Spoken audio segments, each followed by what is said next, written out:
नमस्कार, मैं हूं पुण्य प्रसून वाजपेयी। दस्तक में आपका स्वागत है। शुरुआत ब्रेकिंग न्यूज से। महाराष्ट्र के डिप्टी सीएम एनसीपी नेता छगन भुजबल को गिरफ्तार किया जा चुका है। पूर्व डिप्टी सीएम छगन भुजबल की गिरफ्तारी तब हुई जब दिन भर पूछताछ चल रही थी महाराष्ट्र सदन के मामले में, जो लगभग 100 करोड़ से ज्यादा की लागत का बना था। इसमें मनी लॉन्ड्रिंग का उन पर आरोप है और एनसीपी नेता छगन भुजबल अब से कुछ देर पहले गिरफ्तार किए गए। यानी जो सवाल इससे पहले लगातार था कि क्या महाराष्ट्र में सियासत बदलने के बाद कार्रवाई होगी या नहीं होगी, उसके बाद वो और इस वक्त हम सीधे पहले मुंबई चलते हैं। वीरेंद्र गुनावत इस वक्त हमारे साथ जुड़ चुके हैं। गुनावत, क्या जानकारी? इस वक्त जानकारी ये है कि छगन भुजबल को सेक्शन 19(1) पीएमएल एक्ट के तहत गिरफ्तार कर लिया गया है। 11 बजे वो आए थे मुंबई के ईडी दफ्तर में। उनको पूरी उम्मीद थी कि वो गिरफ्तार नहीं होंगे, लेकिन जिस तरह की जो एविडेंस जो ईडी के हाथ में लगे हैं वो साफ तौर पे साफ संकेत दे रहे थे, शुरुआत से दे रहे थे। और जबकि एंटी करप्शन ब्यूरो ने ही अपनी चार्जशीट में बहुत ही साफ शब्द में कहा था कि छगन भुजबल ने अपनी पावर और पोजीशन का गलत इस्तेमाल करते हुए करोड़ों रुपए नहीं ब्राइब के तौर पे लिए हैं, बल्कि देश के बाहर भी पहुंचाए हैं। तो ये तमाम ईडी के पिछले लगातार 2-3 महीनों से लगातार जांच चल रही थी। उसके बाद शुरुआत में सबसे पहले ईडी ने समीर भुजबल को गिरफ्तार किया, जिनका सबसे पहले मेन नाम था। राजनीतिक तौर पर इसे किस रूप में वहां लिया जा रहा है गुणावत? चूंकि डिप्टी सीएम रह चुके हैं, बड़े नेता है, कद्दावर नेता है, एक खास जाति को लेकर शरद पवार हमेशा उनके साथ खड़े रहते थे। अब वहां पर क्या रुख है एनसीपी का या बाकी राजनीति का? इस वक्त हम ईडी दफ्तर के बाहर है। सुबह हमने जो तस्वीर देखी थी, करीब 100 से 200 एनसीपी के कार्यकर्ता उनको सपोर्ट करने के लिए पहुंचे थे। लेकिन इस वक्त इस तरह की यहाँ की एक छावनी लगा दी गई कि एनसीपी का कोई भी कार्यकर्ता इस वक्त नजर नहीं आ रहा है, क्योंकि उन्हें शायद काफी दूर यहाँ से हटा दिया गया है या फिर उन तक अभी ये एब्जॉर्ब नहीं कर पा रहे हो, क्योंकि उनको ऐसा लग रहा था कि जो सूत्र बता रहे थे 11 साढ़े 11 तक वो छूट के बाहर निकल आएंगे। लेकिन बहुत जोरदार झटका ईडी ने दिया है और गिरफ्तार कर लिया है आखिर में। अभी धीरे धीरे राजनीति जो बयान है या जिस राजनीति को रिएक्शन होगा वो आना शुरू हो जाएगा। नहीं तो अब जब गिरफ्तारी हुई है तो अब क्या किया जाएगा? उनको पुलिस थाने में रखा जाएगा, कल अदालत में पेश किया जाएगा, क्या होगा आगे? यहाँ ईडी दफ्तर के अंदर 4थे मंजिल पर इनकी कस्टडी है, क्योंकि कस्टडी में ही उनको रखा जाएगा। सुबह उनका मेडिकल होगा, उसके बाद उनको लोकल पीएमएल कोर्ट में पेश किया जाएगा, और जहां ईडी कम से कम 7 से 14 दिन की पुलिस ईडी कस्टडी कोर्ट से मांगेगी। उसके बाद और भी इसमें छानबीन होगी और भी पूछताछ होगी और ये पूरा इन्वेस्टिगेशन और आगे चलता रहेगा। जी साहिल, क्या लगता है असर क्या होगा महाराष्ट्र की राजनीति में इसका? देखिए, एक बात तो बिल्कुल साफ है कि एनसीपी जो एग्रेसिव बनने की कोशिश कर रही थी महाराष्ट्र असेंबली में पिछले कुछ दिनों से अकाल के मुद्दे को लेकर और बाकी सारे मुद्दों को लेकर, वो तुरंत बैकफुट पे चली जाएगी, क्योंकि इसी मामले में एनफोर्समेंट डायरेक्टरेट ने छगन भुजबल और उसके साथ एनसीपी के नेता सुनील तटकरे, जो इनकी ज्वाइंट कंपनी है उनके नाम से बनाई गई, उसको लेकर भी जांच चल रही है। तो हो सकता है कि उसको लेकर भी आगे ईडी जांच करे, क्योंकि जाहिर सी बात है कि सबसे पहले तो छगन भुजबल की कस्टडी लेना चाहेगी ईडी, जिस तरीके से समीर भुजबल की कस्टडी ली गई थी। जैसे वीरेंद्र बता रहे हैं कि कल उनको अदालत में पेश किया जाएगा। पीएमएल एक्ट के 19(1) सेक्शन के तहत उनको गिरफ्तार किया गया है। आरोप ये खास करके लग रहा है कि जिस तरीके से मेज ऑफ कंपनीज बनाकर उनके नवी मुंबई के हेक्स वर्ल्ड नाम का जो प्रोजेक्ट है, हाउसिंग प्रोजेक्ट है, वहां पर उन्होंने जो पैसे लेके आए वो मनी ट्रेल ढूंढते हुए उन्होंने पीएमएल एक्ट के तहत उनको गिरफ्तार किया है। साहिल, एक मिनट, आप हमारे साथ बने रहेंगे क्योंकि ये मुद्दा इस रूप में बड़ा है, क्योंकि भारत की राजनीति में जिस तरीके से बार बार ये सवाल उठ रहे थे कि क्या राष्ट्रवाद का मुद्दा, देशद्रोह का मुद्दा। आप हमारे साथ बने रहेंगे क्योंकि हम दरअसल इस पूरे दौर में भारत की राजनीति में जो काला बाजार है और राजनीतिक तौर पर जो निकल कर आ रहा है, हम उसको भी एक साथ लेकर चल रहे हैं। और इसमें इसलिए यह सवाल महत्वपूर्ण हो चला है, क्या वाकई करप्शन को लेकर इस देश की राजनीति जागृत होगी या वो उलझाएगी मुद्दे? हम एक रिपोर्ट दिखाते हैं सेंट्रल गवर्नमेंट को लेकर किस रूप में मुद्दे उलझाए जा रहे हैं और करप्शन से इतर देखा जा रहा है। हम तुरंत आपके पास आते हैं। कन्हैया और रोहित वेमुला का सवाल विचारधारा से जा जुड़ा है तो ललित मोदी और विजय माल्या का सवाल भ्रष्टाचार और क्रोनी कैपिटलिज्म का खुला खेल है।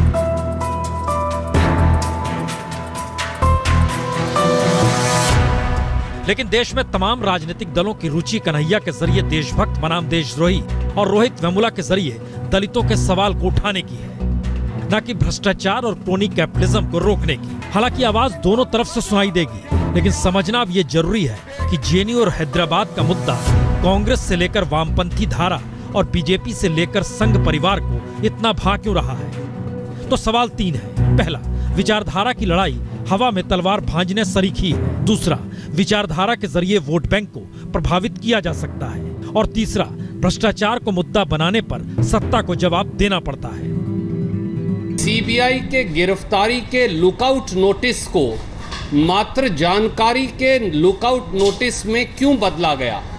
अर्थ साफ है, lookout notice means you look, I go out. यानी जब सवाल ललित मोदी से लेकर माल्या के उठेंगे तो जवाब कॉर्पोरेट लूट, एनपीए का खेल और काले धन पर भी देना हो। यानी सरकार कहीं आंकड़े अगर काले धन से लेकर एनपीए और कॉर्पोरेट लूट के जोड़ दिए जाएं तो फिर 90 लाख करोड़ से ज्यादा के हो जाएंगे। यानी भ्रष्टाचार के दायरे में दलित से लेकर अल्पसंख्यक के सवाल और किसान मजदूर से लेकर मध्यम वर्ग की मुश्किलें भी आएंगी। यानी जो वोट बैंक कन्हैया और रोहित वेमुला के जरिए बन सकता है या फिर समाज को बांट सकता है, वो भ्रष्टाचार के दायरे में संभव नहीं, क्योंकि अर्थव्यवस्था की लूट तले ही किसान भी खुदकुशी करता है और जवान की जिंदगी भी मुश्किल भारी हो रही है। और हर सरकार की मुश्किल इकोनॉमी ही रही है। जब वो फेल होती है तो रास्ता लेफ्ट राइट या मौजूदा वक्त में देशभक्ति और देशद्रोह सरीखा यानी सेंट्रल का भी हो उठता है। स्वामी जी का बयान आया था जेएनयू को लेकर के, और मुझे डेमोक्रेसी में पूरा भरोसा है। एक बार स्वामी जी को ले आइए, आमने सामने विमर्श कर लेते हैं। और सत्ताधारी कभी नहीं चाहते कि भ्रष्टाचार देश का मुद्दा बन जाए, क्योंकि जनता सत्ता तभी पलटती है जब मुद्दा भ्रष्टाचार से जुड़ा हो। और यह आज की कहानी नहीं, इतिहास के झरोके में झांक कर देखिए, ऐसा ही निकलेगा। तौर पर बात इस देश में जो भी हो रही हो, लेकिन सच यही है कि आर्थिक अर्थ एक बड़ा मुद्दा। छगन भुजबल की गिरफ्तारी हुई है, ईडी ने गिरफ्तार किया है। वीरेंद्र गुणावत, ईडी आगे की कार्रवाई अब क्या करने वाली है? क्या वो मान रही है सिर्फ मनी लॉन्ड्रिंग का मामला, या राजनीतिक तौर पर लाभ उठाते हुए पद का दुरुपयोग भी करना? प्रश्न इसमें दोनों ही बातें हैं कि शुरुआत से ये पूरा case prevention of money laundering act के तहत ये जांच हो रही थी। कई उनके पास, बल्कि आज तक ही वो सबसे पहला चैनल है, बल्कि हमने ऑनलाइन रिपोर्टिंग करके ये बता दिया था साल डेढ़ साल पहले ही कि भाई छगन भुजबल के खिलाफ बहुत ही पुख्ता सबूत ईडी के पास आ चुके हैं और धीरे धीरे जांच चल रही है। भुजबल की पूरी फैमिली ने इस पूरे महाराष्ट्र सदन स्कैम का जो पैसा था, तकरीबन 870 करोड़ का जो पूरा ये पैसा है, उसको एक लेयर्स ऑफ कंपनीज, एक बहुत ही bogus companies, bogus directors, bogus address के तहत ये पूरा लेयर तैयार करके पैसा डाइवर्ट किया था। काफी तादाद में पैसा, तकरीबन अब तक जो अटैचमेंट प्रॉपर्टीज के हुए 270 करोड़ का प्रॉपर्टी अटैचमेंट हो चुका है, जो भुजबल ने कई प्रॉपर्टीज और रियल एस्टेट में उन्होंने निवेश किया था। बल्कि तकरीबन 50 करोड़ के आसपास इंडोनेशिया और सिंगापुर पहुंचा दिया था कोल फील्ड प्रोजेक्ट के नाम पर, और वो पैसा वापस भारत लौट आया था। तो कई उन्होंने सीरीज ऑफ मोडस ऑपरेंडी तैयार किया था इस पूरे भुजबल फैमिली में, जिसमें छगन भुजबल, समीर भुजबल, पंकज भुजबल और तमाम ऐसे बोगस डायरेक्टर्स आते हैं। तो ये पूरा case prevention of money laundering act के तहत ये जांच हो रही थी और अब इस वक्त कार्रवाई हुई है। अब सबसे पहले ईडी ये करेगा कि कल सुबह जैसे ही सूबे की शुरुआत होती है, मेडिकल जांच होगी, उनको नजदीकी अस्पताल में ले जाया जाएगा। उसके बाद सेशन कोर्ट में एक स्पेशल पीएमएलए कोर्ट है, जहां कम से कम 7 से 14 दिन की पुलिस ईडी कस्टडी मांगी जाएगी। ओके, हम इस पे आते हैं, क्योंकि मुद्दा इस देश के भीतर बार बार यही उठता रहा है, क्या राजनीतिक तौर पर सत्ता मिलने के साथ काला बाजार राजनीतिक तौर पर शब्द जुड़ जाता है? और इस देश का इतिहास जरा पलट कर देखिए, भ्रष्टाचार के मुद्दे पर ही जनता एकजुट होती है, और इस मुद्दे पर जनता एकजुट ना हो, इसलिए सवाल इस देश में विचारधारा का उठा दिया जाता है। लेकिन आइए जरा रिपोर्ट देखते हैं। सत्ताएं पलटती हैं तो आंदोलन, और आंदोलन भ्रष्टाचार को लेकर। तो देश में सवाल हमेशा भ्रष्टाचार का ही रहा और सत्ता भी तभी पलटी। जेपी आंदोलन के दौर को याद कर लीजिए तो इंदिरा गांधी के भ्रष्टाचार के खिलाफ ही जेपी खड़े हुए थे, पहले गुजरात और फिर दिल्ली। राजीव गांधी का 2/3 बहुमत भी बफोर्स घोटाले के मुद्दे तले वीपी सिंह ने दफन कर दिया, क्योंकि तब भी जनता के सामने मुद्दा भ्रष्टाचार का ही था।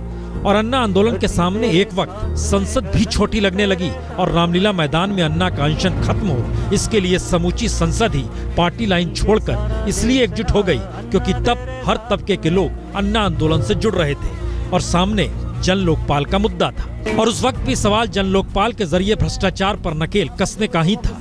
और ध्यान दे तो कन्हैया या रोहित वेमुला की खुदकुशी से उपजे सवाल भ्रष्टाचार के मुद्दे से दूर है और वाम राजनीति के करीब है। अल्पसंख्यक और दलित के सवाल से करीब है।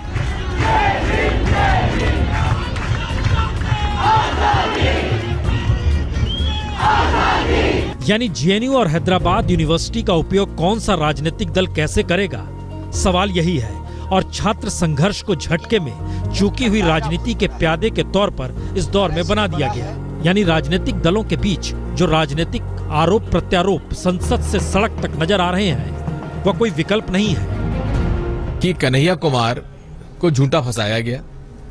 लेकिन आज तक जिन लोगों ने नारे लगाए, पाकिस्तान जिंदाबाद के नारे लगाए, भाजपा की सरकार ने गिरफ्तार क्यों नहीं किया? क्या उन पर पीडीपी का दबाव है? क्यों दर्ज न किया जाए? भारत विरोधी नारा लगा रहा है और उसको ये भाषा बोलकर आप समर्थन दे रहे हैं और इसके साथ जुड़ रहे हैं, ये बड़ा दुखद है। जाहिर है ये राजनीतिक मशक्कत भर है, क्योंकि राजनीतिक सच यही है कि दिल्ली की सत्ता आर्थिक मुद्दों तले भ्रष्टाचार के दायरे में आकर ही फंसी।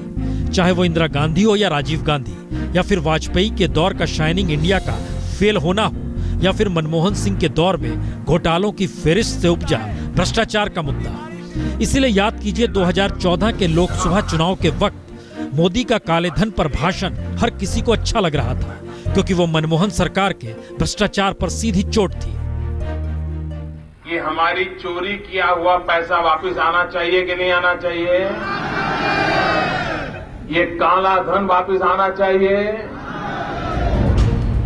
सिर्फ लोकसभा चुनाव ही नहीं, बल्कि विधानसभा चुनाव में भी जनता ने भ्रष्टाचार के मुद्दे पर ही गद्दी पलटी। चाहे वो गुजरात में चीमन भाई की कुर्सी हो, या फिर बिहार में लालू प्रसाद यादव की सत्ता, या फिर तमिलनाडु में करुणानिधि हो, या फिर यूपी में पिछली बार मायावती की सरकार, हर जगह सवाल भ्रष्टाचार का ही रहा। तो असल सवाल यही कि आखिर भ्रष्टाचार से इतर विचारधारा की लड़ाई इस दौर में क्यों लड़ी जा रही है?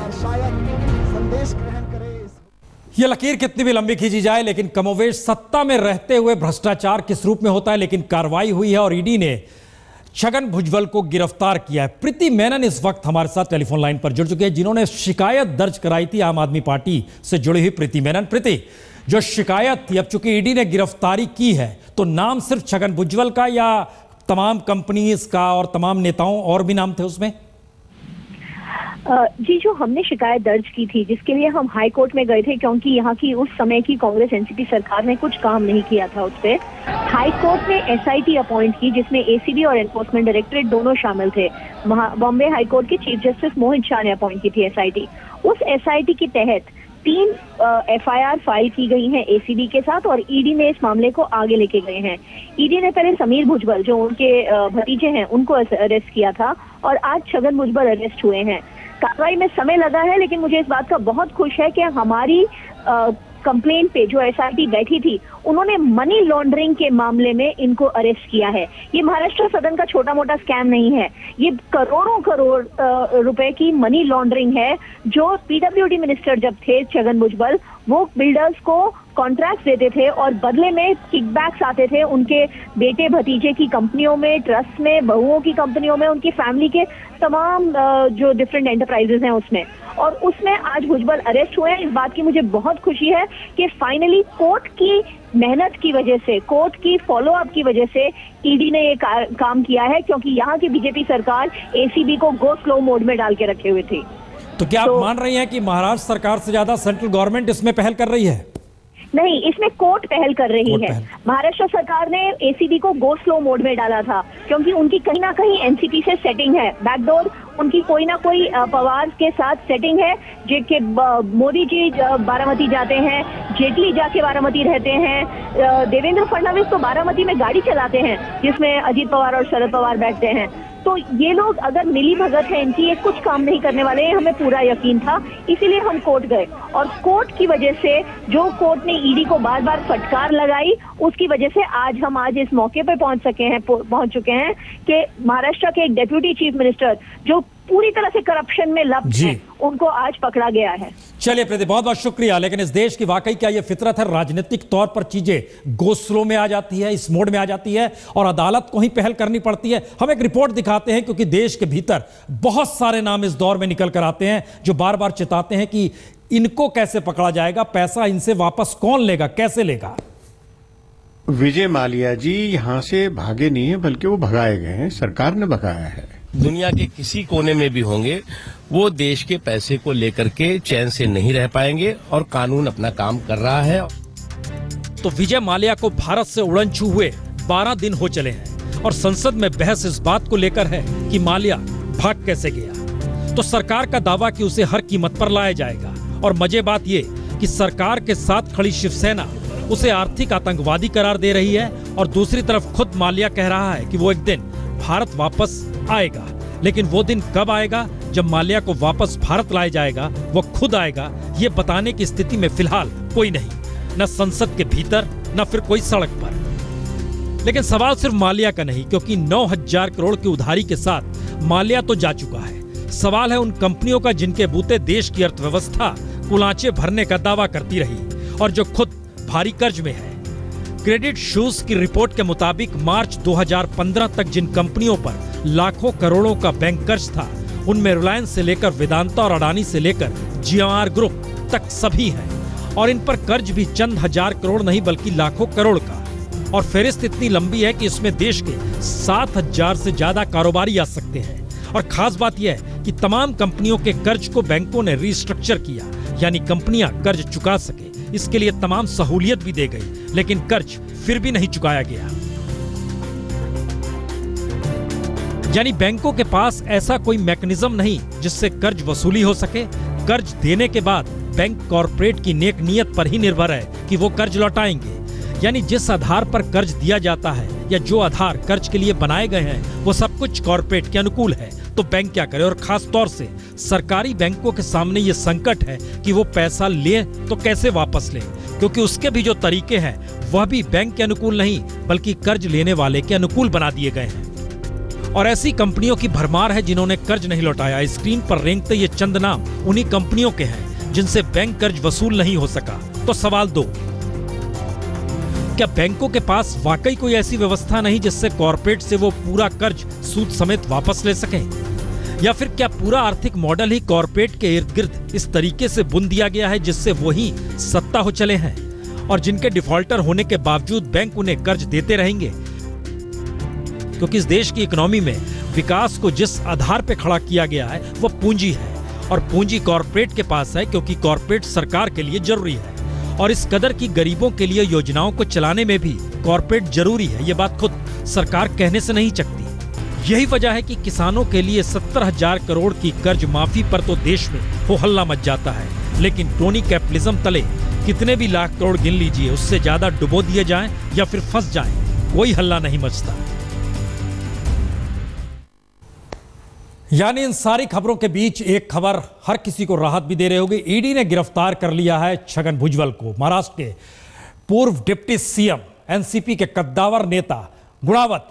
अब इसका राजनीतिक मतलब क्या निकाला जाए, क्योंकि खुद शिकायतकर्ता जो हमारे साथ बात कर रही थी आम आदमी पार्टी, उनका कहना है कि राज्य सरकार की पहल नहीं, अदालत ने लताड़ा, ईडी ने काम किया, उसके बाद ये गिरफ्तारी हुई है। नहीं, इसमें कोई दो राय नहीं कि इसमें कोर्ट का काफी प्रेशर बना रहा है। एसआईटी फॉर्म किया गया है, जो एसआईटी ने बार बार एंटी करप्शन ब्यूरो और एनफोर्समेंट डायरेक्टर को लताड़ा है। हर बार चार्जशीट में देरी हुई है, कई इन्वेस्टिगेशन रिपोर्ट में देरी हुई है। इसमें कोई दो राय नहीं कि कोर्ट का हमेशा दबाव बना रहा है। जहां तक राजनीति की बात करें, जाहिर सी बात है इसमें कोई दो राय नहीं है कि भी शरद पवार का जो एक पकड़ है, जो छगन भुजबल को लेकर था, वो कई महीनों पहले छूट गया था। राजनीतिक अगर हम एक्सपर्ट्स की बात करें, उन्होंने साफ ये कहना शुरू कर दिया था कि शायद अब पवार का और छगन भुजबल का इंटरनल रिलेशन अभी इतने मजबूत नहीं है और यही कारण है कि शरद पवार छगन भुजबल को बचा नहीं पाए हैं। बल्कि ये भी हम कह सकते हैं इस वक्त कि कहीं ना कहीं शरद पवार ने छगन भुजबल की बलि चढ़ा दी है, क्योंकि इस वक्त एनफोर्समेंट डायरेक्टरेट के अंदर अजीत पवार का भी केस है, सुनील तटकरे का भी केस है, जो दोनों ही काफी स्ट्रांग और सीनियर लीडर एनसीपी के हैं। क्या उनके खिलाफ ईडी कार्रवाई करेगी या नहीं करेगी, ये एक वक्त बताएगा। लेकिन इस वक्त छगन भुजबल की बलि चढ़ चुकी है। शरद पवार एनसीपी के जो बहुत कहते हैं कि उनके हाथ में इतना पावर है कि किसी भी नेता को बचा सकते थे। ये राजनीति। हैदराबाद की एक अदालत ने विजय माल्या के खिलाफ गैर जमानती वारंट जारी किया है। बैंकों के 9,000 करोड़ डकारने के आरोपी विजय माल्या की मुश्किल बढ़ गई है और पुलिस पैसे वाले बाबू मेरा बजट बना दो, पैसे वाले बाबू मेरा बजट बना दो, बजट बना दो, बजट बना दो। पैसे वाले मेरा